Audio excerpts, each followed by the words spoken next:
سجدہ کیے بغیر بنتا نہیں ولی کوئی، ایسا کیے بغیر دروازے حسین پہ سجدہ کیے بغیر. اور یہ شعر سنیں. اللہ کہہ رہا ہے، اللہ کہہ رہا ہے، یہ میں نہیں کہہ رہا. اللہ کہہ رہا ہے تولا نہیں قبول. اللہ کہہ رہا ہے تولا نہیں قبول.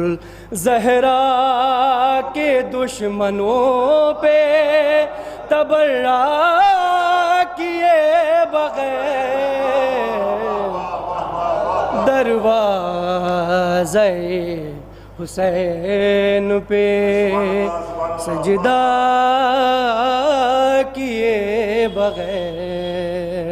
اور یہ شعر بھی بطور خاص: غاصب فدق کا ناک رگڑتا ہی رہ گیا، غاصب فدق کا ناک رگڑتا ہی رہ گیا. اور جنت میں ہر چلا گیا توبہ کیے بغیر دروازے حسین پہ سجدہ کیے بغیر دروازے حسین پہ سجدہ کیے بغیر. غاصب فدق کا ناک رگڑتا ہی رہ گیا، اور جنت میں ہر چلا گیا توبہ کیے بغیر دروازے حسین پہ سجدہ کیے بغیر. اور ایک شعر ان ماتمی بھائیوں کے لیے جو قمع و زنجیر لگانے کے لیے بیتاب رہتے ہیں. سنیں یہ شعر.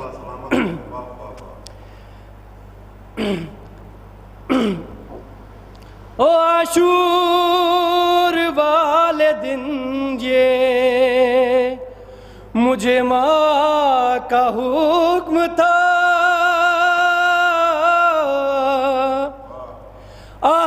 عاشور والے دن یہ مجھے ماں کا حکم تھا.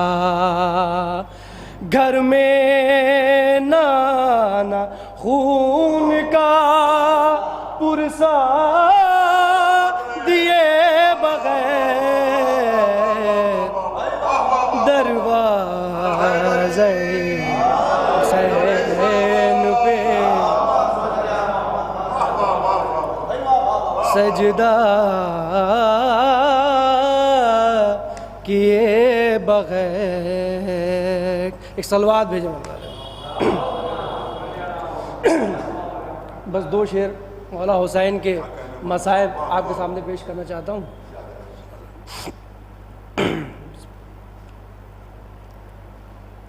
مجرئی قلق میں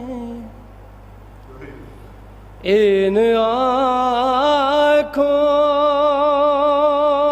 نے کیا کیا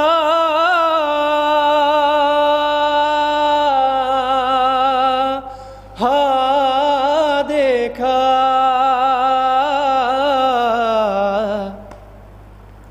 پر کہیں صبت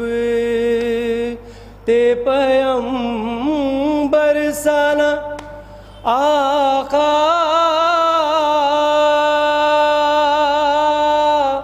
ہاں دیکھا مجرئی خلق نے میں نے دیکھا عالم شاہ کو آلودہ خون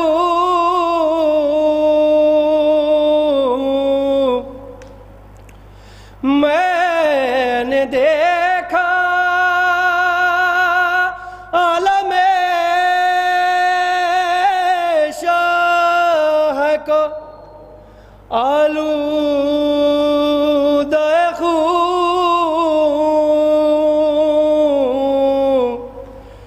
میں نے عباس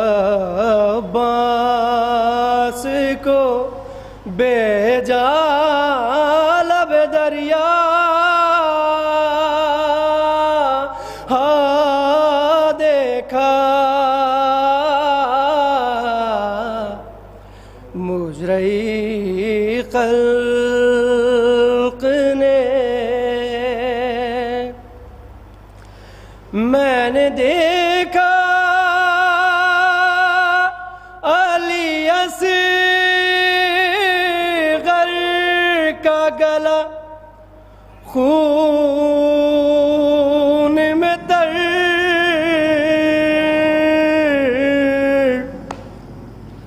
میں نے دیکھا علی اصغر کا گلا خون میں تر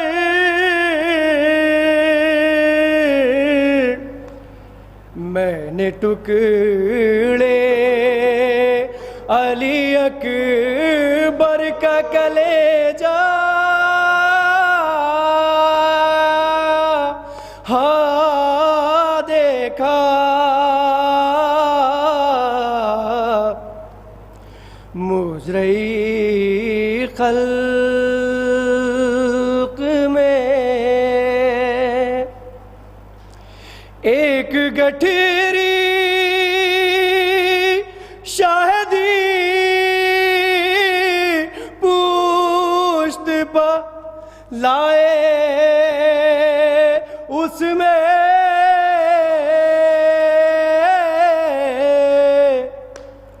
ایک گٹھری شاہدی پشت پا لائے اس میں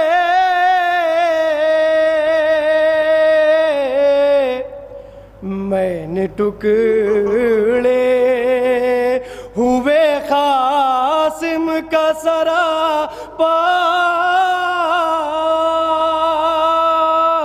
ہاں دیکھا مجرئی خلق میں ان آنکھوں نے کیا کیا ہاں دیکھا پر کہیں صبت پیمبر سالا آقا ہاں دیکھا مجرئی خلق میں ایک سلوات دے دو محمد وال پہ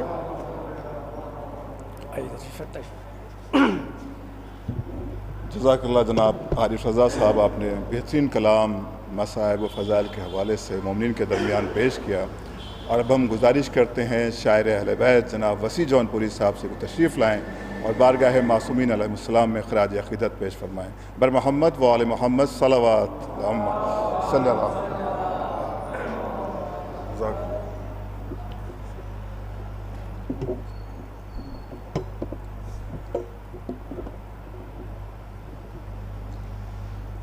نعرہ صلوات.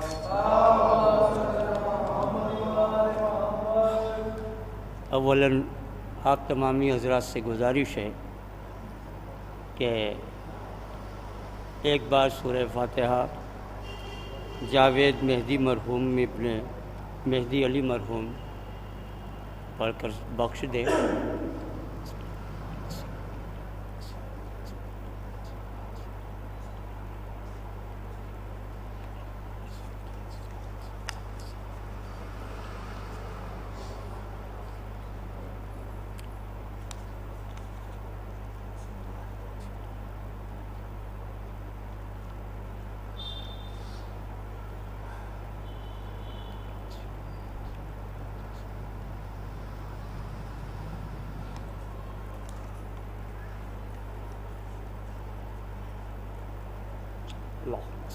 صلوات بآواز بلند.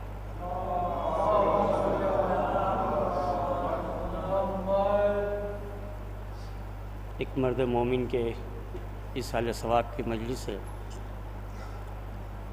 آئیے اس کی ایک خاصیت جس سے 4 مصرع عرض کر رہا ہوں سماعت فرمائے دیکھیں گے. جذبہ عشق علی سب میں نہیں ملتا وسیع. جذبہ عشق علی سب میں نہیں ملتا وسیع. موت ہر ایک کے لیے نعمت ہو یہ ناپید ہے یہی قول خدا قول نبی اے مومنو. ہے یہی قول خدا قول نبی اے مومنو. جو علی کے عشق میں مر جائے وہ جاوید ہے. جو علی کے عشق میں مر جائے وہ جاوید ہے. ایک صلوات پڑھیں بات.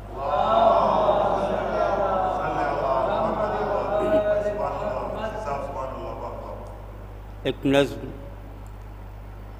حاضر کر رہا ہوں باپ کے جانب سے، بچوں کی طرف سے باپ کے لیے، اور روشنی میں حدیث کے اور کربلا کی روشنی میں ایک باپ کا کیا مرتبہ، اس کے کچھ نقطات حاضر کر رہا ہوں، سماعت فرمائیں گے دیکھیں.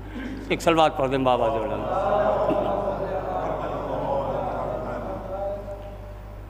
جانے کتنی جافشانی سے کمایا باقا. جان کتنی جافشانی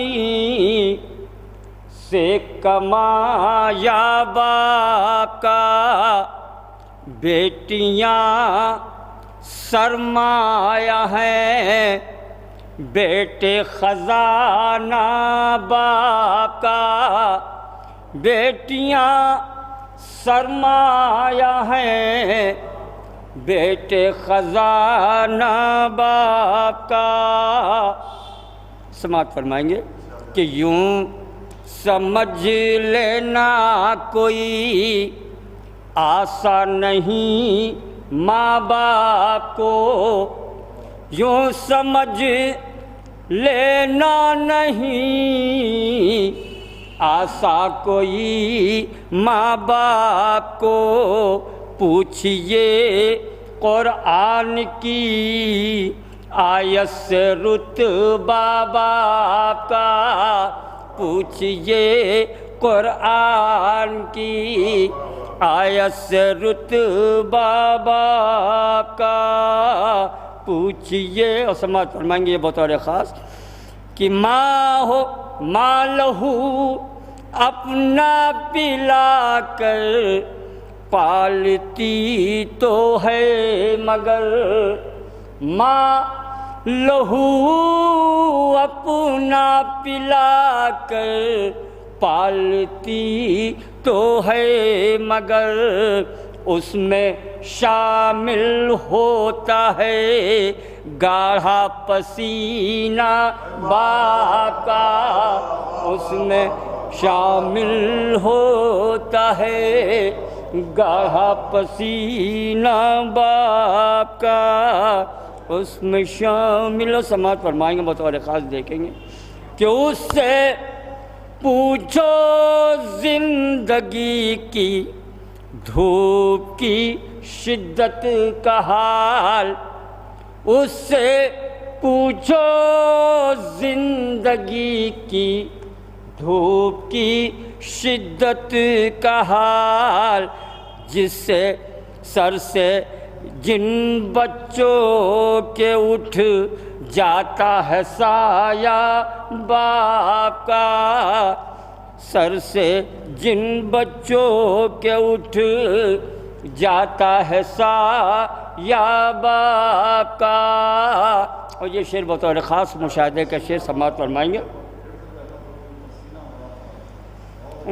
ماں لہو اپنا پلا کر پالتی تو ہے مگر، اس میں شامل ہوتا ہے گاڑھا پسینہ باپ کا، اس میں شامل ہوتا ہے۔ سماعت فرمائیں گے کہ مائیں بچپن میں سکھا دیتی ہیں ماتم کا عمل، سماعت فرمائیں گے بطور خاص ثانی مصرع کر رہا ہوں کہ مائیں بچپن میں سکھا دیتی ہیں ماتم کا عمل، اور مجلسوں میں جاتے رہنا ہے سکھانا باپ کا،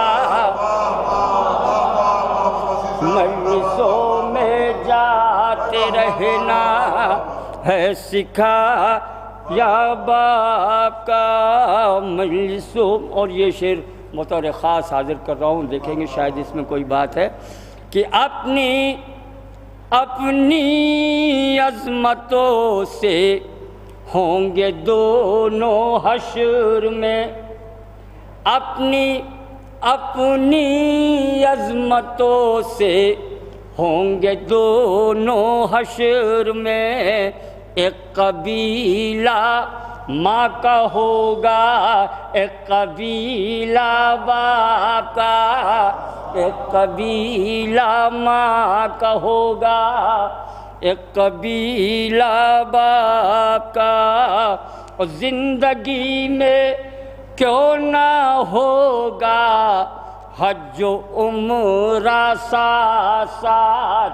ثانی مساج کا سماعت فرمائیں گے، دیکھیں گے آپ کہ زندگی میں کیوں نہ ہوگا حج و عمرہ ساتھ ساتھ، ماں کا کعبہ ساتھ ہے شہر مدینہ باپ کا، ماں کا کعبہ ساتھ ہے شہر مدینہ۔ ایک سلوات پڑھ دیں آپ حضرات۔ اب یہ شعر دیکھیں گے سماعت فرمائیں گے کہ مطمئن اپنی جگہ بچوں کو ہونا چاہیے. سماعت فرمائیں گے ثانی مصرع کہ مطمئن اپنی جگہ بچوں کو ہونا چاہیے. جس پا بیٹھے ہیں وہ ہے نوحی سفینہ باقا. جس پا بیٹھے ہیں وہ ہے نوحی سفینہ باقا. جس پا بیٹھے ہیں وہ ہے نوحی سفینہ باقا. اور یہ شعر سماعت فرمائیں گے تمامی حضرات جو سماعت فرما رہے ہیں.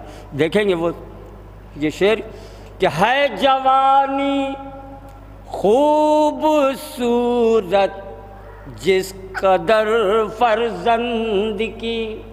ثانی مصرع دیکھیں گے کہ ہے جوانی ہے جوانی خوبصورت جس قدر فرزند کی. ہے حسین اتنا ہی پیری کا زمانہ باقا. ہے حسین اتنا ہی پیری کا زمانہ باقا. ماں کے آنچل میں بھرے ہیں جانے کتنے رت جگے. ماں کے آنچل میں بھرے ہیں جانے کتنے رت جگے. وہ ہے پسینوں میں بھرا چہرہ بھی دن کا باقا. ہے پسینوں میں بھرا چہرہ بھی دن کا باقا. ایک سلوات پڑھ دیں آپ حضرات. اب یہاں سے کچھ اشعار کربلا کے حوالے سے حاضر کرتا ہوں جس پہ تمامی حضرات سے خاص توجہ چاہتا ہوں. سماعت فرمائیں گے کہ قدر و قیمت ماں کی ہم نے پائی ہے شبیر سے. بہت بطور خاص کہ قدر و قیمت ماں کی ہم نے پائی ہے شبیر سے. اور سید سجاد سے جانا ہے رتبہ باقا. سید سجاد سے جانا ہے رتبہ باقا. اور رو پڑا کرب و بلا میں ایک بیٹا خون کے عشق. رو پڑا کرب و بلا میں ایک بیٹا خون کے عشق. دیکھ کر جلتی زمین پر ہائے لاشا باقا. دیکھ کر جلتی زمین پر ہائے لاشا باقا. توجہ چاہتا ہوں کہ عمر بھر بھولا نہائے سید سجاد کو. عمر بھر بھولا نہائے سید سجاد کو. دھوپ کی اوڑھے ہوئے چادر وہ سونا باقا. دھوپ کی اوڑھے ہوئے چادر وہ سونا باقا. اور یہ آخری شعر کہ نیند آتی تھی نہ ملتا تھا سکون جس کے بغیر. نیند آتی تھی نہ ملتا تھا سکون جس کے بغیر. کہاں سینہ وہ پائے گی سکینہ باقا. اب کہاں سینہ وہ پائے گی سکینہ باقا، اور جس کے کہنے سے جہاں خاموش ہو جائے وسیع، جس کے کہنے سے جہاں خاموش ہو جائے وسیع، ہوتا ہے بیٹا وہی عرش معلا باقا، ہوتا ہے بیٹا وہی عرش معلا باقا۔ ایک صلوات پڑھ دیں میں جزاک اللہ جناب وسیع جونپوری صاحب، آپ نے بہترین کلام باپ کے حوالے سے کربلا کے پس منظر میں سامعین کے درمیان پیش کیا۔ آئیے حضرات، اب ہم باقاعدہ طور پر مجلس کا آغاز کرتے ہیں اور خطابت کے لیے گزارش کرتے ہیں خطیب انقلاب عالی جناب مولانا عباس ارشاد نقوی صاحب سے تشریف لائیں اور مجلس کو خطاب فرمائیں۔ بر محمد و آل محمد صلوات۔ نعرہ حیدری، نعرہ صلوات۔ تھوڑا پیچھے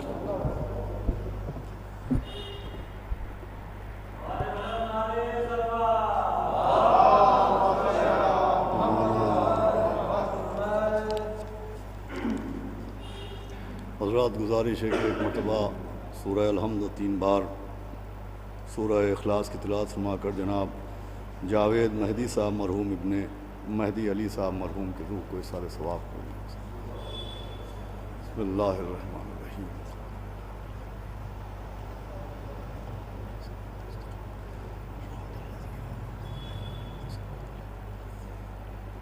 بسم اللہ الرحمن الرحیم۔ بسم اللہ الرحمن الرحیم۔ بسم اللہ الرحمن الرحیم۔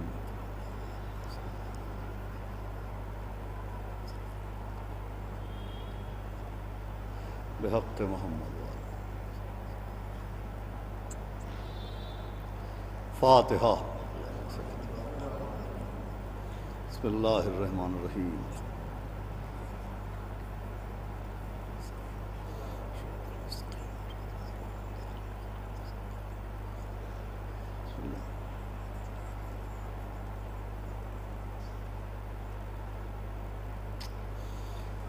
اعوذ باللہ السمیع العلی العظیم من الشیطان اللعین الرجیم۔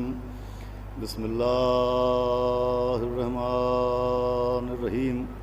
الحمدللہ رب العالمین، والصلاة والسلام علی سیدنا و نبینا و شفیعنا و طبیب قلوبنا و مولانا مقتدانا بالقاسم محمد، اللہم صل وآلہ الطیبین الطاہرین المعصومین، ولعنۃ اللہ علی اعدائہم اجمعین، من یومنا ھذا الی یوم الدین۔ اما بعد فقط قال رسول اللہ صلی اللہ علیہ وآلہ وسلم، بسم اللہ الرحمن الرحیم۔ من مات ولم یعرف امام زمانہ مات میتۃ جاہلیہ۔ صلوات بھیجیں۔ حضرات گرامی، یہ مجلس ایک مرد مومن، ایک محب اہل بیت اور ایک نہایت شریف النفس شخصیت کے 40ویں کی مجلس ہے، لہذا مرحوم کے درجات کی بلندی اور مرحوم کے پسماندگان کی خدمت میں تعزیت اور تسلیت پیش کرنے کی غرض سے اس وقت گفتگو کے لیے میں نے سرکار ختمی مرتبت حضرت رسالت مآب جناب احمد مجتبیٰ حضرت محمد مصطفیٰ صلی اللہ علیہ وآلہ وسلم کی جس مشہور و معروف حدیث کی تلاوت کرنے کا شرف حاصل کیا، اس حدیث کے ذریعے پیغمبر اسلام ہر اس شخص کو جو اللہ کو ایک مانتا ہے، نبی کو نبی برحق تسلیم کرتا ہے، قرآن کو اللہ کی کتاب مانتا ہے، مرنے کے بعد قبر کے سوال و جواب پر یقین رکھتا ہے، برزخ و قیامت پر ایمان رکھتا ہے، روز محشر میزان و حساب و کتاب کے اوپر یقین رکھتا ہے، اس کو ایک پیغام دیا جا رہا ہے کہ اس سے پہلے کہ روح انسانی اور جسم انسانی کا رشتہ منقطع ہو جائے، اس سے پہلے کہ زندگی کا دروازہ موت کے عنوان سے بند کر دیا جائے، اس سے پہلے کہ انسان اپنے گھر کے کمرے سے قبر کے مکان میں منتقل کر دیا جائے، ضروری یہ ہے کہ انسان دنیا سے جانے سے پہلے اپنے زمانے کے امام کی معرفت حاصل کرے۔ ایک صلوات بھیجے محمد و آل محمد۔ یعنی موت سے پہلے ایک اہم فریضہ ہر شخص کا ہے کہ وہ اپنے زمانے کے امام، اپنے زمانے اپنے دور کے امام کی معرفت حاصل کرے، اور معرفت کا مطلب امام کو پہچاننا ہے۔ دیکھیے عام طور کے اوپر لوگ ماننے پر اکتفا کرتے ہیں اور اس ماننے اور پہچاننے کے فرق کو نہیں پہچان پاتے، اس ماننے اور پہچاننے کے فرق کو نہیں پہچان پاتے ہیں اور صرف ماننے پر اکتفا کرتے ہیں۔ تو جہاں تک امامت کا مسئلہ ہے تو عزیزان گرامی، پیغمبر اسلام کے بعد غدیر سے لے کے آج تک ملت مسلمہ میں جو اختلاف ہے وہ امام کو ماننے کی وجہ سے نہیں ہے، امام کو نہ پہچاننے کی وجہ سے۔ مسئلہ امام کو نہ ماننے کا نہیں ہے، مسئلہ امام کو نہ پہچاننے کا ہے۔ اقرار نہ ہونے کی وجہ سے اختلاف نہیں ہے، عرفان نہ ہونے کی وجہ سے اختلاف ہے۔ ایک صلوات بھیجے محمد و آل محمد۔ دیکھیں بہت غور سے سنیے گا عزیزان گرامی، جو میں عرض کر رہا ہوں کہ مسئلہ امام کو ماننے کا نہیں ہے، مسئلہ امام کو پہچاننے کا ہے۔ بھائی مجلس اعزا ہوتی ہے ایصال ثواب کے لیے، اور مجلس اعزا کا تعلق مولا حسین سے ہے، مجلس اعزا کا تعلق کربلا سے ہے۔ یہ جو واقعہ کربلا ہوا، بہت غور سے سنیے گا، تو اس واقعہ کربلا کا پس منظر کیا ہے، اس واقعہ کربلا کے وجود میں آنے کا سبب کیا ہے؟ تو جو یہ واقعہ کربلا وجود میں آیا ہے یہ بھی امام کو نہ ماننے کی وجہ سے نہیں ہے، امام کو نہ پہچاننے کی وجہ سے۔ دیکھیے میں ایک بہت عجیب بات آپ کی خدمت میں عرض کروں گا کہ امام کو نہ ماننے کی وجہ سے واقعہ کربلا وجود میں نہیں آیا ہے، امام کو نہ پہچاننے کی وجہ سے۔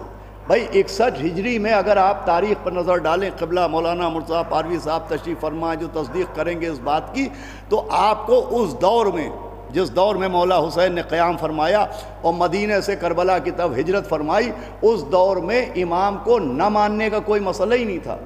اس لیے کہ جہاں تک امام کو ماننے کی بات ہے، میں آپ کو ایک واقعہ سناتا ہوں، اور بڑا معتبر واقعہ ہے کہ جب مولا حسین جانب کربلا رواں دواں ہوئے اور کربلا کے قریب پہنچے، اور ہر کا لشکر مولا حسین کے راستے میں دیوار بن کے کھڑا ہو گیا۔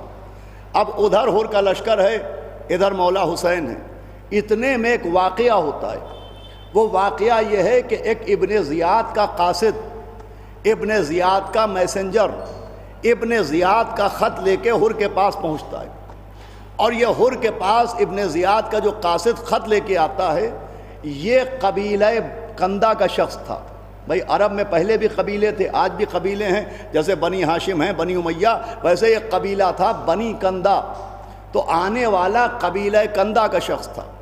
تو جب وہ قبیلہ کندہ، بنی کندہ کا شخص ابن زیاد کا خط لے کے ہر کے پاس پہنچا، تو مولا حسین کے اصحاب میں ایک شخصیت موجود تھی جن کا نام تھا ابو شاسع کندی۔ جب آپ 72 شہدائے کربلا کے نام نامی اس میں گرامی پر نظر ڈالیں گے تو ایک نام ملتا ہے ابو شاسع کندی کا۔ میں ایک تاریخی واقعہ سنانا چاہتا ہوں، اور ابو شاسع بھی اسی قبیلے کے تھے جس قبیلے کا ابن زیاد کا قاصد تھا، جس قبیلے کا وہ میسنجر خط پہنچانے والا تھا، اسی قبیلے کے جناب ابو شاسع کندی بھی تھے۔ تو جب جناب ابو شاسع کندی نے یہ دیکھا کہ میرے قبیلے کا ایک آدمی ابن زیاد کا خط لے کے ہر کے پاس آیا ہے، تو انہوں نے یہ سوچ کے کہ یہ میرے قبیلے کا ہے، میں آگے بڑھتا ہوں اور اس کو تنبیہ کرتا ہوں۔ دیکھیں یہ بالکل ایک فطری بات ہے کہ ہم اگر اپنے محلے کے، اپنے شہر کے کسی بچے کو کوئی نازیبا حرکت کرتے دیکھتے ہیں تو ہم اپنے محلے کی وجہ سے، اپنے شہر کی وجہ سے آگے بڑھتے ہیں کہ اسے تنبیہ کریں کہ یہ کیا حرکت کر رہا ہو۔ وہی جذبہ تھا جناب ابو شاسع کندی کا کہ یہ میرے قبیلے کا شخص اور یہ ابن زیاد کا قاصد بنا ہوا ہے، یہ یزید کی طرف سے ابن زیاد کا خط ہر تک پہنچا رہا ہے۔ اس جذبے کے تحت جناب ابو شاہ کندی آگے بڑھے. وہ آگے بڑھنے کے بعد اس کی کلائی پہ ہاتھ رکھ کے کہا کہ تجھے شرم نہیں آتی کہ تو یزید کی طرفداری کر رہا ہے؟ تجھے شرم نہیں آتی کہ تو یزید کی طرف سے ابن زیاد کی خدمت کر رہا ہے؟ تو اس شخص نے جو جواب دیا وہ قابل غور جواب ہے. اس شخص نے جناب ابو شاہ کندی سے کہا کہ میں کون سا غلط کام کر رہا ہوں؟ میں تو اپنے امام کی اطاعت کر رہا ہوں. بھائی سنیے گا کیا کہا اس نے کہا میں اپنے امام کی اطاعت کر رہا ہوں. اس کا مطلب یہ کہ وہ لشکر یزید کے لوگ، وہ یزید کے طرفداران بھی محروم امام نہیں تھے. جو ہمارے ہیں انہوں نے یزید کو اپنا امام قرار دیا تھا، وہ یزید کو امام مان رہے تھے. تو 61 ہجری آتے آتے دو طبقے تھے. ایک طبقہ مولا حسین کو امام مان رہا تھا، ایک طبقہ یزید کو امام مان رہا تھا. وہاں امام ماننے کا مسئلہ نہیں تھا، من اللہ کون ہے یہ پہچاننے کا مسئلہ.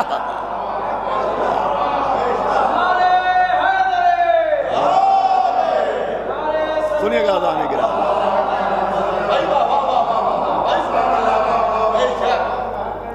ایک طبقہ یزید کو اپنا امام مان رہا ہے. لفظ امام استعمال کرے نہ کرے، لفظ امام استعمال کرے نہ کرے، لیکن عملاً وہ یزید کو اپنا امام مان رہے تھے. لفظ امام دیکھیں بہت قابل غور جملہ ہے کہ لفظ امام استعمال کریں نہ کریں، وہ یزید کو اپنا امام مان رہے تھے. اب ایک دور تھا دو امام، ایک یزید ہے ایک مولا حسین ہے. اور یہ کوئی حیرت کی بات نہیں ہے کہ کچھ لوگ یزید کو امام مانیں اور کچھ لوگ مولا حسین کو امام مانیں. یہ ایک وقت میں دو دو اماموں کا ہونا حیرت کی بات نہیں ہے. پڑھے لکھے لوگ گواہی دیں گے کہ قرآن میں بھی دو طرح کے اماموں کا ذکر ہے. ہمارے یہاں قرآن کہہ رہا ہے کچھ امام وہ ہیں جو جنت کی طرف لے جاتے ہیں، اللہ کی طرف سے ہدایت فرماتے ہیں، اور کچھ امام وہ ہیں جو جہنم کی طرف لے جاتے ہیں. تو اماموں کی دو قسمیں ہیں، ایک جہنم لے جانے والے امام، ایک اللہ کی طرف سے ہدایت دینے والے امام. تو جب دو طرح کے امام ہیں تو یہاں ماننے کا مسئلہ نہیں ہے، پہچاننے کا مسئلہ ہے. صلوات بھیجے محمد و آل محمد.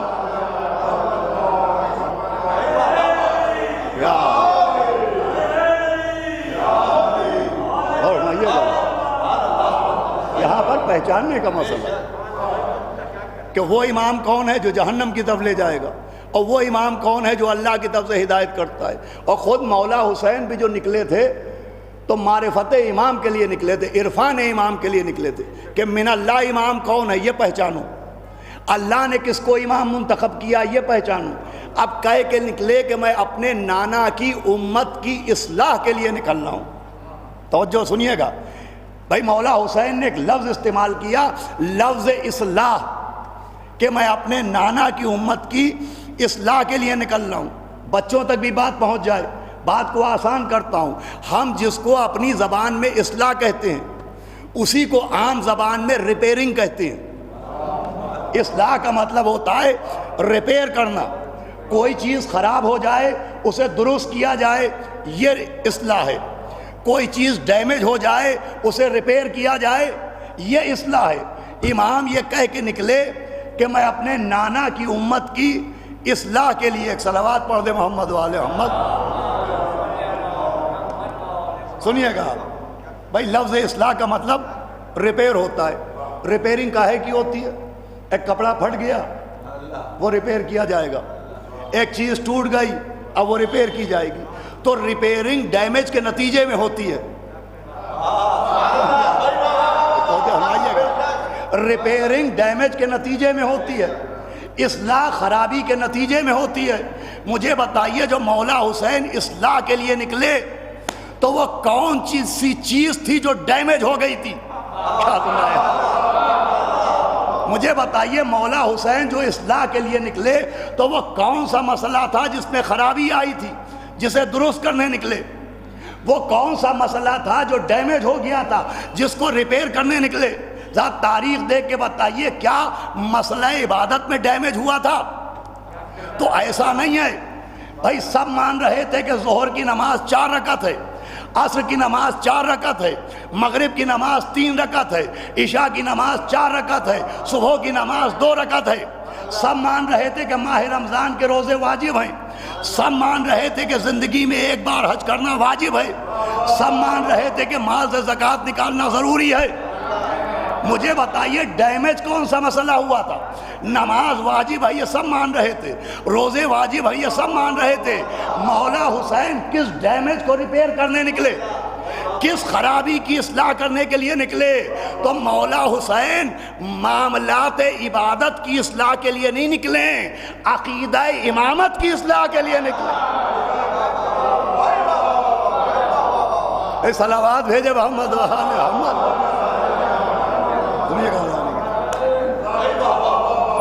اس لفظ اصلاح سے لوگ کنفیوز ہوتے ہیں، عقیدہ امامت کی اصلاح کے لیے، اس لیے کہ عقیدہ امامت ڈیمیج ہو گیا تھا، لوگ پہچان نہیں پا رہے تھے کہ امام کون ہے، کیا سن رہے ہیں؟ وہاں پر عقیدہ امامت ڈیمیج ہوا تھا، اس کی ریپیئرنگ کے لیے نکلے، اصلاح کے لیے نکلے۔ آپ دلیل پوچھیں تو میرے پاس دلیل بھی ہے، اب نتیجہ دے رہا ہوں اب تک کی گفتگو کا۔ شریعت 2 گواہیاں مانگتی ہے، دونوں گواہیاں موجود ہے۔ مولا حسین من اللہ امام کون ہے یہ پہچنوانے کے لیے نکلے تھے، عقیدہ امامت کی اصلاح کے لیے نکلے تھے۔ مولا حسین کا مقصد تھا کہ لوگ پہچانیں کہ من اللہ کون ہے، اور مولا حسین کا یہ مقصد پورا ہوا۔ پہچاننے والوں نے پہچان لیا کہ من اللہ کون ہے۔ آپ دلیل پوچھے تو 2 دلیلیں ہیں۔ بھائی جناب حر نے مولا حسین کے قدموں میں سر جھکا کے بتایا کہ وہ امام کو پہچان گئے ہیں۔ بھائی دوسرا جملہ سنیے گا، 10 محرم کی صبح حر نے مولا حسین کے قدموں میں سر جھکا کے بتایا کہ وہ پہچان گئے ہیں کہ من اللہ کون ہے، اور یزید کے بیٹے نے تخت خلافت پر ٹھوکر لگا کے بتایا۔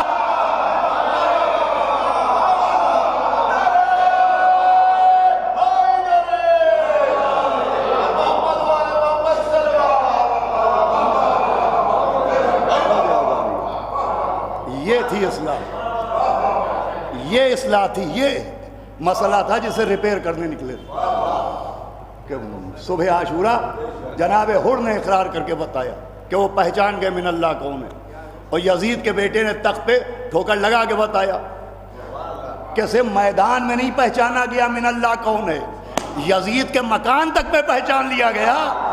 صلوات بھیجے محمد و آل محمد کہ من اللہ کون ہے۔ عزیزو مسئلہ ہے پہچاننے کا، سب سے بڑا مسئلہ جو یہ معرفت کا حکم دیا گیا ہے کہ امام کی معرفت حاصل کرو کہ امام کون ہے، تو اس کا مطلب یہ ہوتا ہے کہ من اللہ امام کون ہے۔ اس لیے کہ میں نے عرض کیا کہ غدیر کے بعد سے امام کو ماننے کا مسئلہ نہیں تھا، امام کو پہچاننے کا مسئلہ تھا۔ کربلا میں بھی امام کو ماننے کا مسئلہ نہیں تھا، لوگ یزید کو امام مان رہے تھے۔ من اللہ امام حسین ہے، یہ پہچاننے کا مسئلہ تھا۔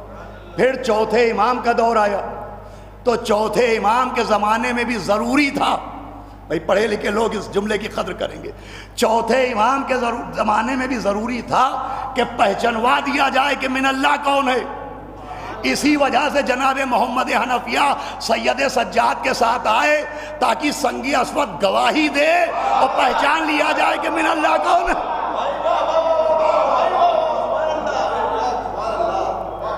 بھئی یہ سارے مسئلے کیوں ہو رہے ہیں، یہ سارے مرحلے کیوں ہیں؟ منوانے کے لیے نہیں، پہچنوانے کے لیے۔ چوتھے امام کے دور میں بھی یہی مسئلہ آیا کہ پہچنوایا جائے، تو جناب محمد حنفیہ نے وہ ایک طریقہ کار اختیار کیا تھا جس طریقے سے سنگ اسود کے ذریعے گواہی دلوائی گئی اور پہچنوایا گیا۔ اب دیکھیں میں بہت اہم باتیں اس مجلس میں عرض کر دینا چاہتا ہوں اور گفتگو کو سمیٹ دینا چاہتا ہوں۔ اب چوتھے امام کے بعد پانچویں امام کا دور آیا، اور اب یہ جو دور آیا ہے اس دور میں امام کو پہچاننا ایک بڑا مشکل کام ہو گیا تھا، اس لیے کہ اس دور میں ایک فرقہ پیدا ہوا جس فرقے کا نام تھا فرقہ کیسانیہ۔ ایک کیسانی فرقہ پیدا ہو گیا، اور اس کیسانی فرقے کا عقیدہ یہ تھا مولا علی کے فرزند جناب محمد حنفیہ کے لیے کہ چوتھے امام کی جگہ اور پانچویں امام کی جگہ انہوں نے جناب محمد حنفیہ کو امام مانا. اس میں جناب محمد حنفیہ کا کوئی انوالومنٹ نہیں ہے, اس میں جناب محمد حنفیہ کا کوئی اعلان امامت نہیں ہے. انہوں نے تو سنگ اسود کی گواہی دلوا کے خود چوتھے امام کو پہچانوا دیا تھا. لیکن ایک فرقہ پیدا ہوا, جناب محمد حنفیہ کا ایک غلام تھا جس کا نام کیسان تھا. اس کیسان نے ان کے لیے دعویٰ کیا کہ یہ امام ہے, اور یہاں تک کہ ان کے انتقال تک کا انکار کیا, اور اس نے یہ عقیدہ بنایا کہ محمد حنفیہ ایک پہاڑ کے اندر جا کے پردہ غیبت میں چلے گئے, اور جو نبی کی حدیث ہے کہ میرا آخر پردہ غیب سے ظاہر ہوگا وہ کوئی اور نہیں ہے, محمد حنفیہ ہیں. یہ عقیدہ کیسانیہ فرقے کا وجود میں آیا.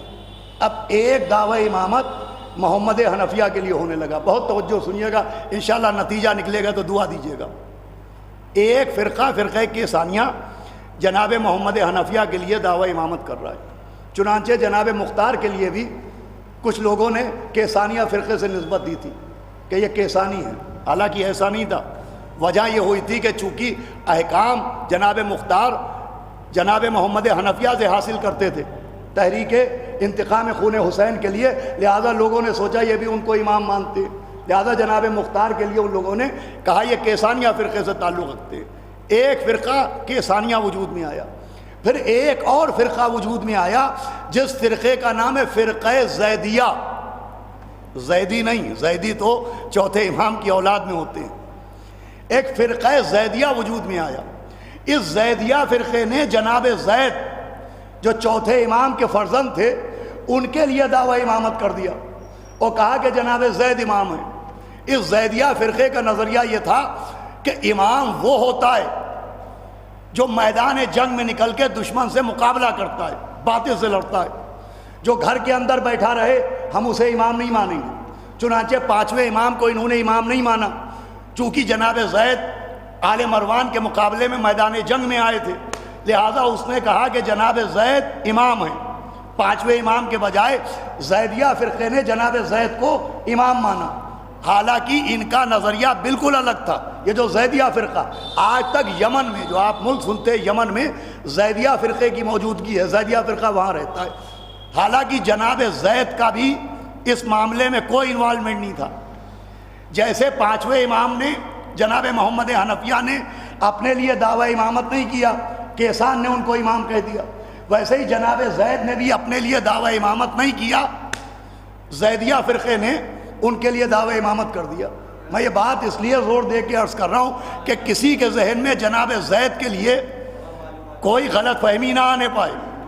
جناب زید کی عظمت کے لیے یہی بہت ہے کہ جناب ابو حمزہ صومالی جو مشہور صحابی ہیں چوتھے امام کے, اور جن کی دعا آپ ماہ رمضان میں پڑھتے رہتے ہیں, خود ان سے روایت ہے کہ وہ کہتے ہیں کہ میں حج کے موقع پر چوتھے امام کے پاس پہنچا تو حضرت سید سجاد علیہ الصلوۃ والسلام, صلوات پڑھ دے محمد و محمد, کہا کہ ابو حمزہ میں نے رات میں خواب دیکھا ہے. تو ابو حمزہ کہتے ہیں میں نے پوچھا حضرت کیا خواب دیکھا ہے؟ تو کہا میں نے خواب دیکھا کہ میں جنت میں ہوں اور ایک حور سے میرا نکاح ہوا, اور نکاح کے بعد فرشتے مجھے مبارکباد دے رہے ہیں کہ سید سجاد تمہیں بیٹا مبارک ہو, تمہیں بیٹا مبارک ہو. ابو حمزہ کہتے ہیں حج کے موقع پر چوتھے امام نے مجھے یہ خواب سنایا. کا سال بھر گزر گیا. جناب حمزہ کہتے ہیں اس واقعے کے سال بھر بعد جب میں چوتھے امام کے گھر کے دروازے پر پہنچا اور دق الباب کر کے ان کو سلام کیا تو چوتھے امام نے کہا ٹھہرو ابو حمزہ, تمہیں یاد ہے میں نے سال بھر پہلے تمہیں خواب سنایا تھا؟ کہاں حضرت خواب سنایا تھا؟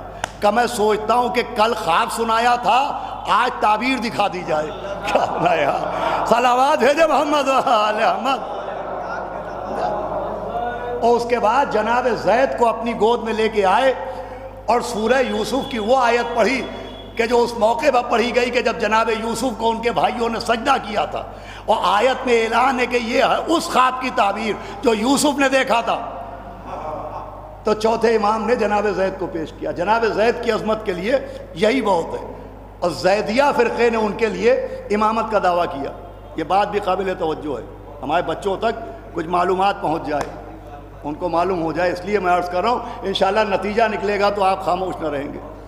جناب زید کے لیے زیدیہ فرقہ جس نے یہ نظریہ قائم کیا اس میں ایک بہت بڑی کمی تھی اور ہے. وہ کمی یہ ہے اس زیدیہ فرقے میں، چوتھے امام کو انہوں نے امام تو مانا، ان میں کمی یہ ہے کہ وہ مولا علی کی ولایت کے بھی قائل ہیں اور سقیفہ کی خلافت کے بھی قائل ہیں. وہ زیدیہ فرقے کا ایک نظریہ یہ ہے کہ مولا علی بھی حق ہیں اور وہ بھی حق ہیں. جناب شیخ کے نقش قدم یوں بھی ہیں اور یوں بھی. صلوات بھیجے محمد محمد. ان کا نظریہ یہ ہے کہ مولا علی بھی حق پہ ہیں اور وہ دونوں بھی حق پہ ہیں. یہ زیدیہ فرقے کا نظریہ ہے. اب زیدیہ فرقے کا آپ نے نظریہ سن لیا، اب جناب زید کا عقیدہ بھی سننا لازم ہے. بھائی زیدیہ فرقے کا نظریہ آپ نے سنا، اب زیدیہ فرقے کے نظریے کے بعد جناب زید کا عقیدہ بھی سنیے. اسی فرقے کے ایک آدمی نے جناب زید سے کہا کہ آپ کا ان دونوں کے بارے میں کیا خیال ہے، آپ کا ان دو کے بارے میں کیا خیال ہے. تو جناب زید نے اس وقت کوئی جواب نہیں دیا. لیکن جب جناب زید میدان جنگ میں زخمی ہوئے اور ان کے سینے میں تیر پیوست ہوئے تو جناب زید نے اس عالم میں کہا کہ کہاں ہے وہ جو مجھ سے پوچھ رہا تھا کہ میں ان دو کے بارے میں کیا خیال رکھتا ہوں. تو جو سنیے گا، جناب زید نے آواز دے کے کہا کہ کہاں ہے وہ جس نے کہا تھا کہ میں ان دونوں کے بارے میں کیا خیال رکھتا ہوں. تو وہ شخص آگے بڑھا. جناب زید نے کہا تو نے مجھ سے پوچھا تھا کہ میں ان دونوں کے لیے کیا نظریہ رکھتا ہوں، تو اب سن لے، میرا نظریہ یہ ہے کہ اگر ان دونوں نے خلافت پر قبضہ نہ کیا ہوتا تو میرا یہ عالم نہ ہوا ہوتا. بھائی صلوات بھیجے محمد محمد. ایک صلوات اور پڑھ دے محمد محمد.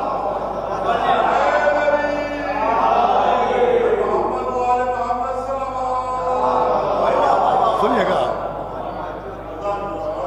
انشاءاللہ جس نتیجے کے لیے یہاں تک میں نے گفتگو کی ہے آپ محظوظ ہوں گے.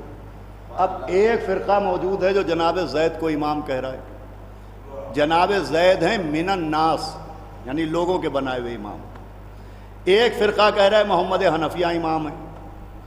محمد حنفیہ بھی ہیں من الناس، لوگوں کی طرف سے. اب اسی دور میں ایک سرکاری امام بھی پیش کیے گئے جنہیں امام اعظم کا خطاب دیا گیا. صلوات بھیجے محمد محمد. میں سنیے گا اذان گرامی، بس گفتگو تمام ہو رہی ہے، نتیجے تک پہنچانا ہے. اب ایک امام زید کے لیے امامت کا دعویٰ ہو رہا ہے، زید. ایک فرقہ ابو جناب محمد حنفیہ کے لیے دعویٰ کر رہا ہے، اور ایک طبقہ سرکاری طور پر ابو حنیفہ کو امام اعظم کہہ کے پروجیکٹ کر رہا ہے. اور یہ دور ہے چھٹے امام جعفر صادق علیہ الصلوۃ والسلام کا. توجہ سنیے گا، یہ دور ہے صادق اہل بیت کا. وہ صادق اہل بیت جن کی وجہ سے ہم آپ اپنے کو جعفری کہتے ہیں. توجہ فرمائیے گا، جن کی وجہ سے ہمارا مذہب جعفری مذہب کہلاتا ہے، فقہ جعفری کہلاتی ہے. میں اپنے بچوں کے لیے عرض کر رہا ہوں کہ سمجھو ہمارا یہ جو لقب جعفری ہے، تو یہ ہم جعفری کیوں کہلاتے ہیں؟ تو جعفری بھی دو طرح کے ہیں. کچھ جعفری وہ ہیں جو نسباً جعفری ہیں، یعنی چھٹے امام کی اولاد میں ہیں اس لیے جعفری ہیں. لیکن 12 اماموں کے ماننے والے سب کے سب جعفری. تو یہ جعفری کیوں کہلاتے ہیں؟ سمجھیے کہ شیعہ جعفری کیوں کہے جاتے ہیں. بھائی شیعہ جعفری اس لیے کہلاتے ہیں کہ اپنے کو جن سے منسوب کرتے ہیں ان کے دور میں زید کو بھی امام کہا گیا، وہ من الناس. محمد حنفیہ کو بھی امام کہا گیا، وہ بھی من الناس. ابو حنیفہ کو بھی امام کہا گیا، وہ من الناس. اب اتنے اماموں کی بھیڑ میں من اللہ امام کون ہے؟ بھائی اتنے اماموں کی بھیڑ میں من اللہ امام کون ہے؟ تو سمجھیے اماموں کی بھیڑ میں من اللہ امام کون ہے؟ اس کو ماننے والے کو جعفری نہیں کہتے ہیں، یہی پہچاننے والے کو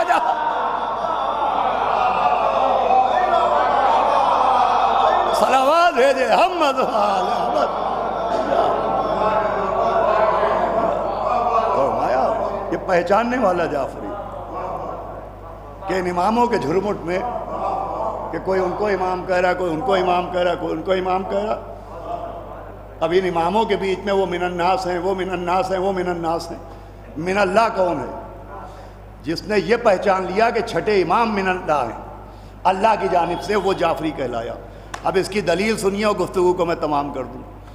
میں نے یہ بات یوں ہی نہیں کہی. یہ جو لقب جعفری ہے، بچوں کو کچھ جانکاری حاصل ہو جائے گی اگر توجہ سنیے. جو لقب جعفری ہے یہ وہیں سے چلا. وہ کیوں چلا؟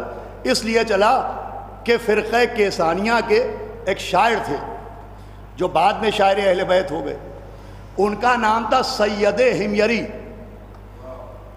وہ بھی لقباً سید تھے، نسباً سید نہیں تھے.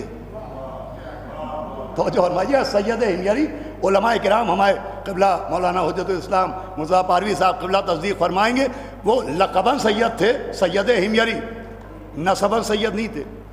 محب اہل بیت تھے، اہل بیت کو بہت چاہتے تھے، چھٹے امام سے ہی محبت کرتے تھے. لیکن ان کو امام نہیں مانتے تھے. وہ امام مانتے تھے جناب محمد حنفیہ کو. عہدہ ان کا مانتے تھے اور رشتے کے اعتبار سے چھٹے امام کو مانتے تھے. ایک دن چھٹے امام کی بزم میں کسی شخص نے سید ہمیری کا ذکر کیا. کوئی بات کہی کہ سید ہمیری یہ کہہ رہے تھے یا سید ہمیری نے یہ شعر کہا. تو چھٹے امام نے جیسے ہی سید ہمیری کا نام سنا تو امام نے کہا کون؟ لوگوں نے کہا سید ہمیری. تو امام نے کہا اچھا سید کافر.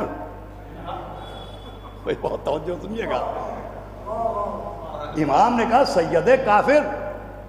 اب ظاہر سی بات ہے امام نے سید ہمیری کو سید کافر کہا تو یہ خبر فوراً باہر پہنچی اور لوگوں نے سید ہمیری سے بتایا کہ آج ہم نے تمہارا ذکر کیا امام کی بزم میں تو امام نے تمہیں سید کافر کہا ہے. جیسے ہی سنا تو سید ہمیری کے دل پہ چوٹ لگی اور وہ دوڑتے ہوئے امام کی بزم میں آئے، سلام کیا. اور سلام کرنے کے بعد کہا کہ حضرت میں آپ کو امام تو نہیں مانتا ہوں، میں جھوٹ کیوں بولوں، لیکن میں آپ کو آل رسول مانتا ہوں، فرزند زہرا مانتا ہوں، فرزند علی و بطول مانتا ہوں. میں آپ سے محبت بہت کرتا ہوں.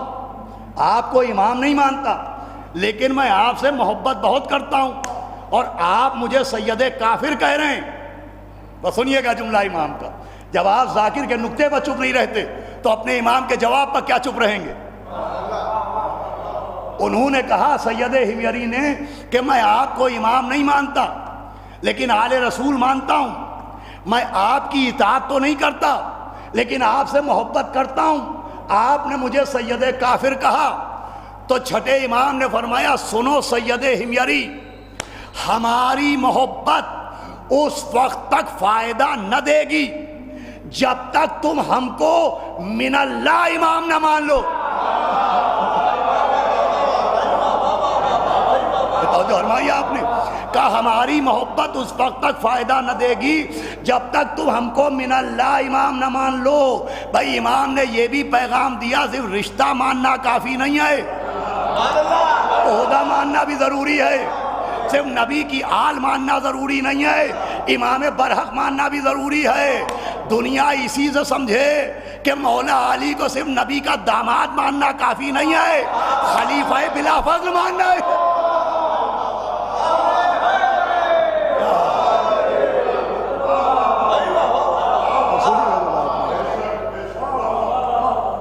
کہ خالی محبت کام نہیں آئے گی جب تک من اللہ امام نہ مانو، امام برحق نہ مانو. پہچانو کہ وہ نہیں ہیں، ہم ہیں اللہ کی جانب سے. تو انہوں نے کہا بھئی ہم نے تو یہی سنا ہے کہ جناب محمد حنفیہ پردہ غیب میں چلے گئے اور رضویہ نام کا ایک پہاڑ ہے اس کے اندر وہ روپوش ہیں.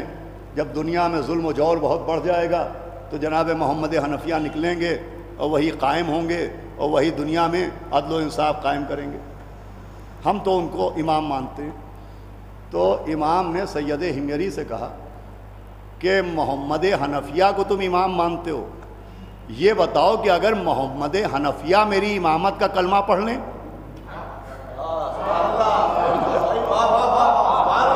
اگر تم جن کو امام مان رہے ہو وہ خود مجھے امام مان لیں، تو کہا حضرت یہ کیسے ہو سکتا ہے، وہ تو پردہ غیب میں ہے. تو ناممکن کا اہل بیت کے گھر کی گلی سے گزر نہیں. صلوات پڑھ دے محمد و آل محمد. گھر تو گھر ہے, ان کے محلے سے گزر نہیں ہوتا ناممکنات کا. کہ اگر محمد حنفیہ ہمارا کلمہ پڑھ لیں تو کہا یہ کیسے ہو سکتا ہے؟ کہ آؤ دکھائیں کیسے ہو سکتا ہے. علامہ مجلسی نے لکھا ہے بہار الانوار میں کہ چھٹے امام ایک قبر پہ پہنچے سید ہمگری کو لے کے. اس قبر پہ آپ نے 2 رکعت نماز پڑھی قبر کے کنارے, اور پھر قبر پہ بیٹھ کے اپنے ہاتھوں سے قبر کو تھپتھپایا. میں کہوں گا کہ ایسا محسوس ہو رہا تھا جیسے قبر کے مکان کا دروازہ کھٹکھٹایا جا رہا ہو.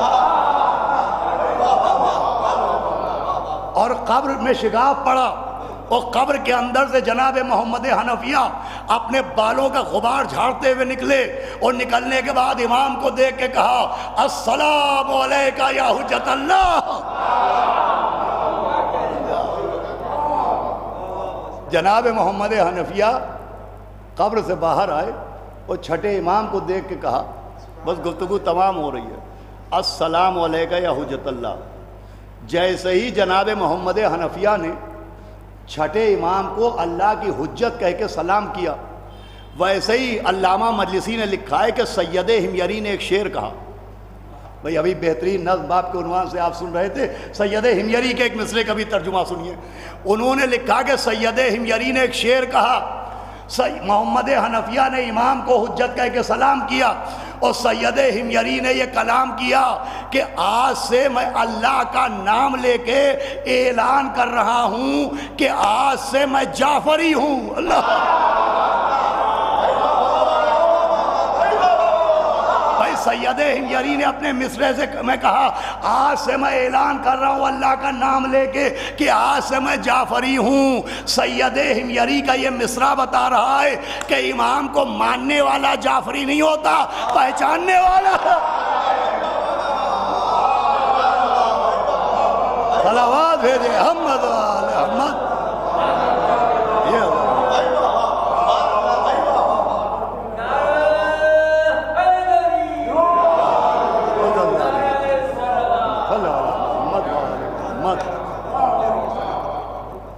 سید ہمگری بہت بڑا مرتبہ ہے سید ہمگری کا.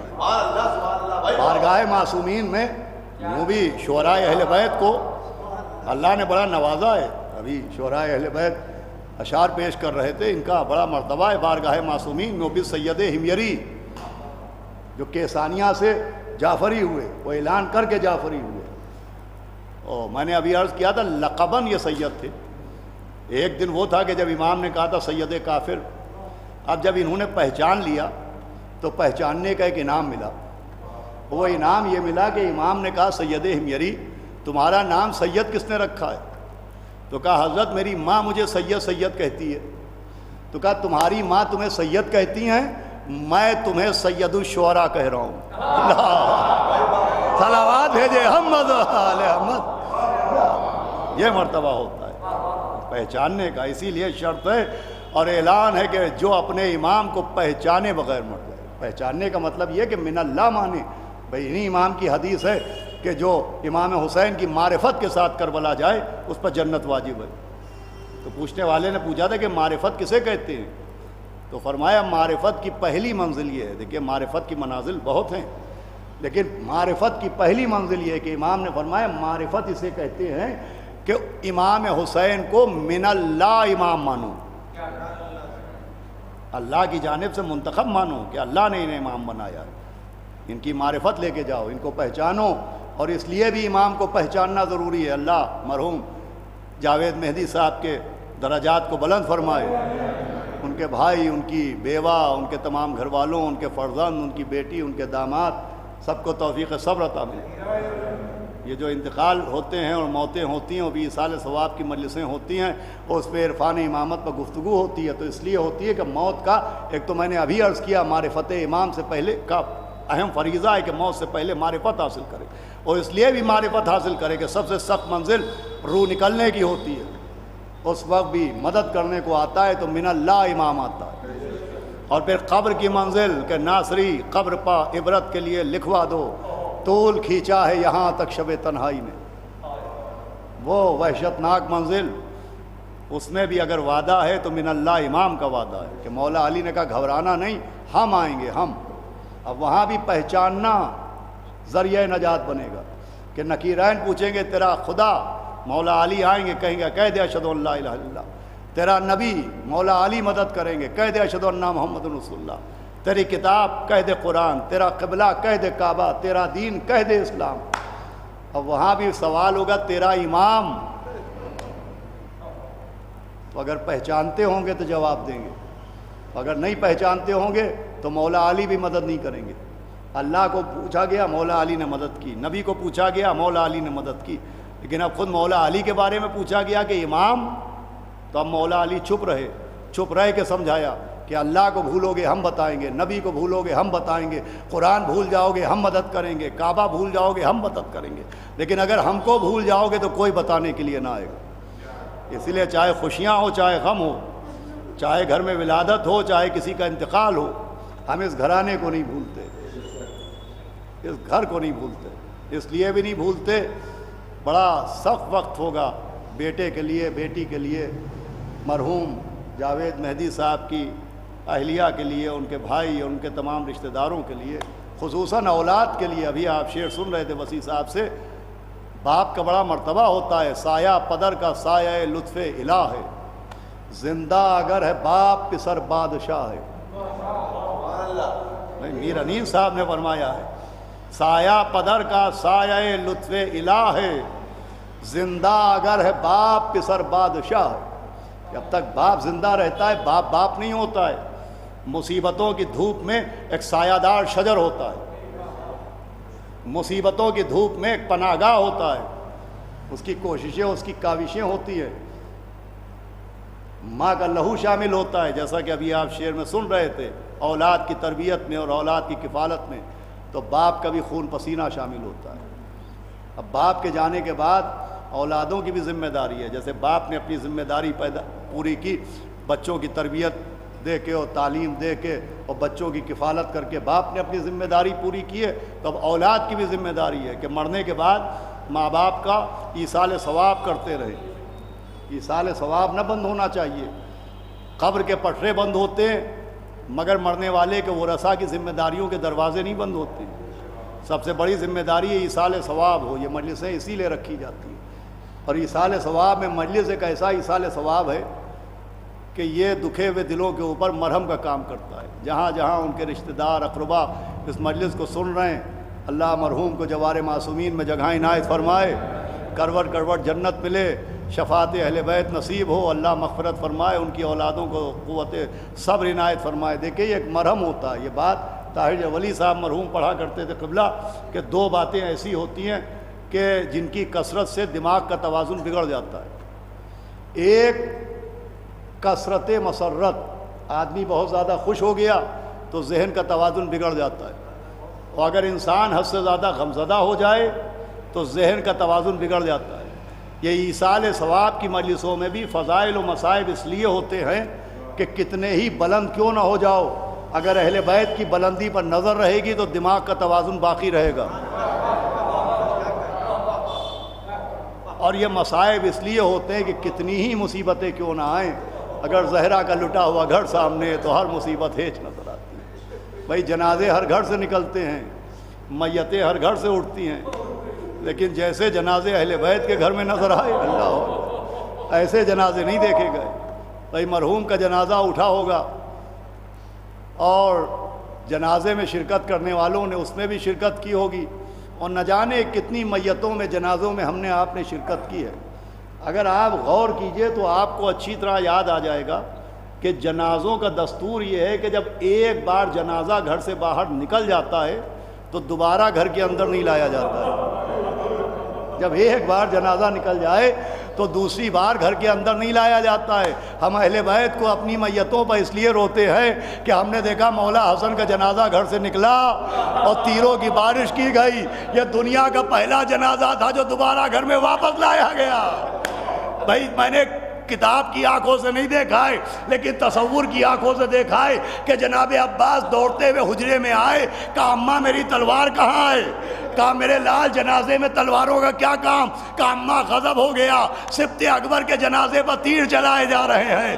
میں کہوں گا اے میرے غیرت دار آقا، ارے مولا حسن کے جنازے پر تیر چلے، آپ کا یہ حال ہو گیا جب قاسم کے جنازے پر گھوڑے دوڑائے۔ آوازیں بلند اس لیے روتے ہیں جیسا وہاں ہوا کہیں نہیں۔ بھائی باپ ضعیف ہوتا ہے، باپ بیمار ہوتا ہے، اولادیں مرنے سے پہلے باپ کو بستر پر دیکھتی ہیں، باپ کو عالم علالت میں دیکھتی ہیں۔ یہ عام دستور ہے کہ ایک دور گزرا کہ جب باپ نے بیٹے کی خدمت کی، اب ضعیفی آ گئی، اب بیٹا باپ کی خدمت کر رہا ہے، تو بیٹا کیا دیکھتا ہے؟ یہی دیکھتا ہے کہ باپ تکلیفی میں صحیح بستر پر لیٹے ہوئے، بستر پر پڑے ہوئے۔ بیٹا باپ کو بستر پر دیکھتا ہے۔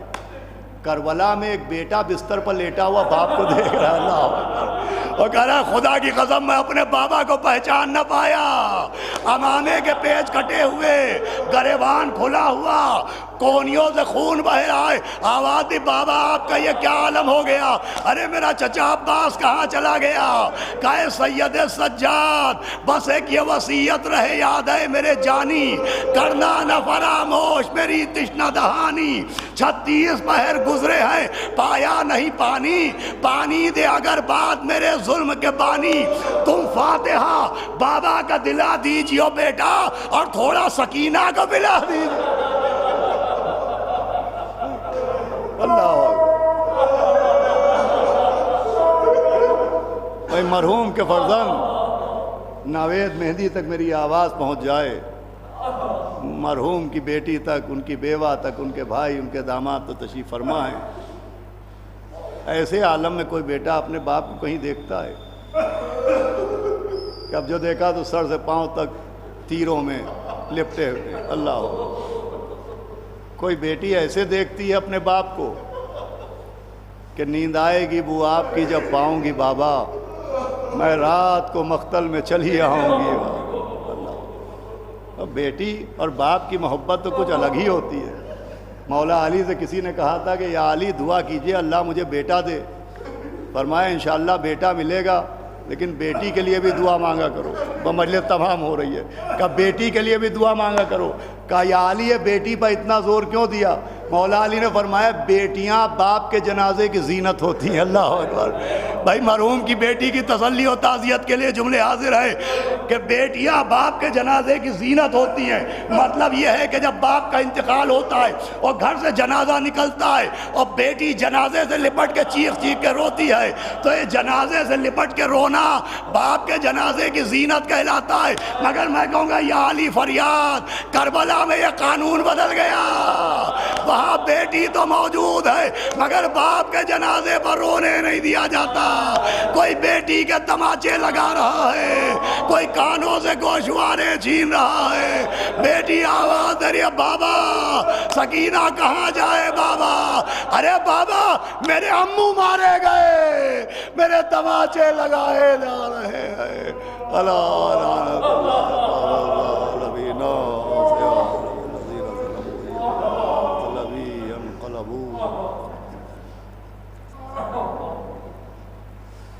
حضرات پھر سے ایک مرتبہ سورہ الحمد و سورہ اخلاص کی تلاوت فرما کر مرحوم جناب جاوید مہدی صاحب، مرحوم ابن علی مہدی صاحب مرحوم کی روح کو اصال ثواب کر دیں۔ بسم اللہ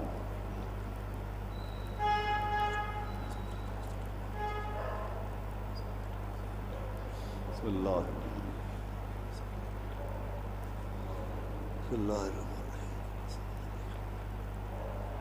بسم اللہ الرحمن الرحیم۔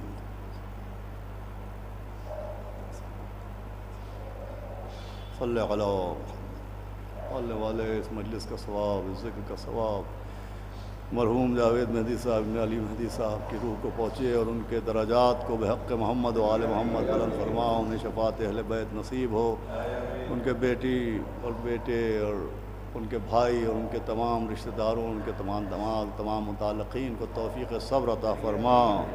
پالنے والے تجھے محمد و آل محمد کا واسطہ اتنے دنوں سے ہم مرحومین کے انتقال کی خبریں سن رہے ہیں۔ پالنے والے رحم فرما، رحم فرما، رحم فرما، مومنین کی صحت و زندگی کی خبریں پہنچا، جو بیمار ہیں ان کو شفا عطا فرما، جو صحت مند ہیں ان کو محفوظ فرما، پالنے والے ہمارے امام کے ظہور میں تعجیل فرما، ہمارا شمار ان کے ساتھ۔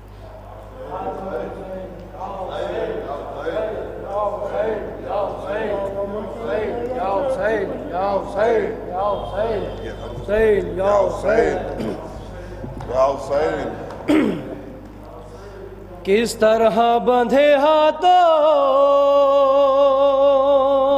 سے غسل دیا ہوگا اور خون بھرا کرتا وہ جسم سے چپکا تھا، کیا حال ہوا ہوگا یہ دیکھ کے عابد کا، یہ سوچ کے آنکھوں میں، یہ سوچ کے آنکھوں میں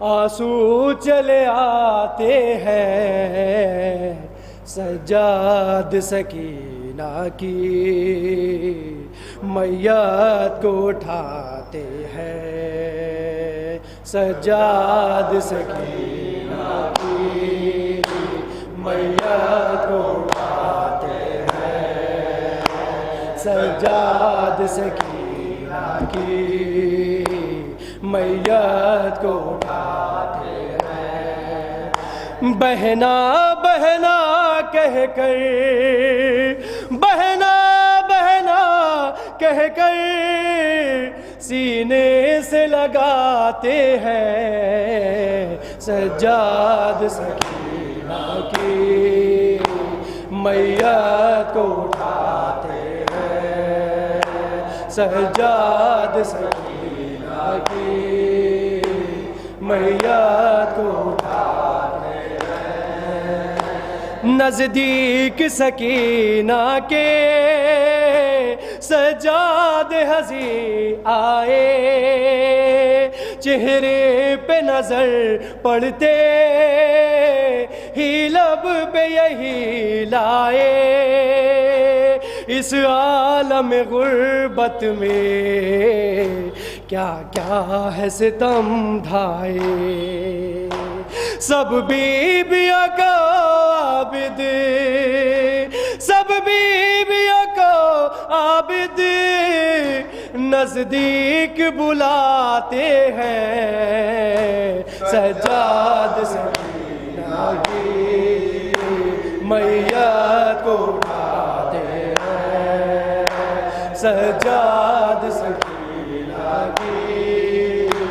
میت کو اٹھاتے ہیں، ڈوبی ہوئی نبضیں ہیں اور جسم بھی ٹھنڈا ہے، اور موت کا بچی کے ماتھے پہ پسینہ ہے، نیند آئی سے کیسے تکیہ نہ بچھونا ہے، سجاد ہنسی لب پہ، سجاد ہنسی لب پہ فریاد یہ لاتے ہیں، سجاد سکینہ کی میت کو اٹھاتے ہیں، 10 محرم سے 10 صفر تک سکینہ کہیں سوئی نہیں، سنیے، میت کو اٹھاتے ہیں، وہ شام غریبہ سے سوئی تھی کہاں بچی، لگتا ہے یہی ہم کو شاید اسے نیند آئی، زندہ کے اندھیرے سے کتنی تھی وہ گھبرائی، اے میری بہن اٹھو، اے میری بہن اٹھو، سجاد جگاتے ہیں، سجاد سکینہ کی میت کو اٹھاتے ہیں، سجاد۔ جناب زینب کا کیا حال ہے سنیے، میت کو اٹھاتے ہیں۔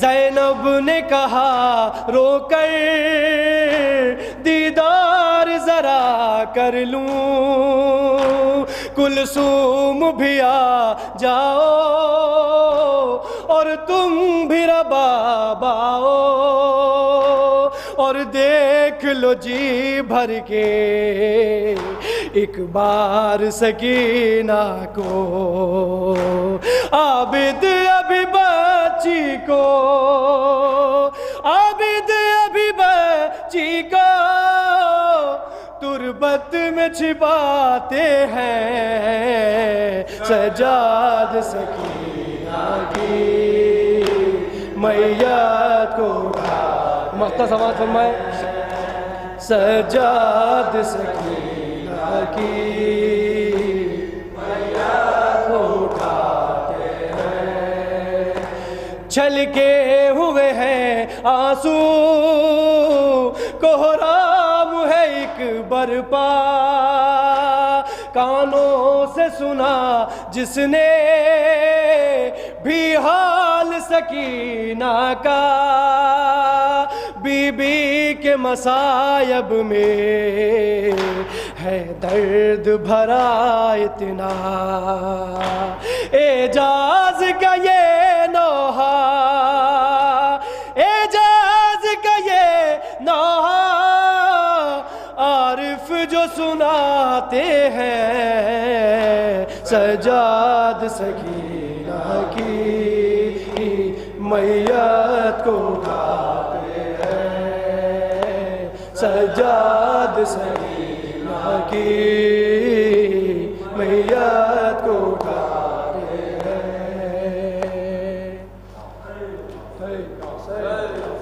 یا حسین،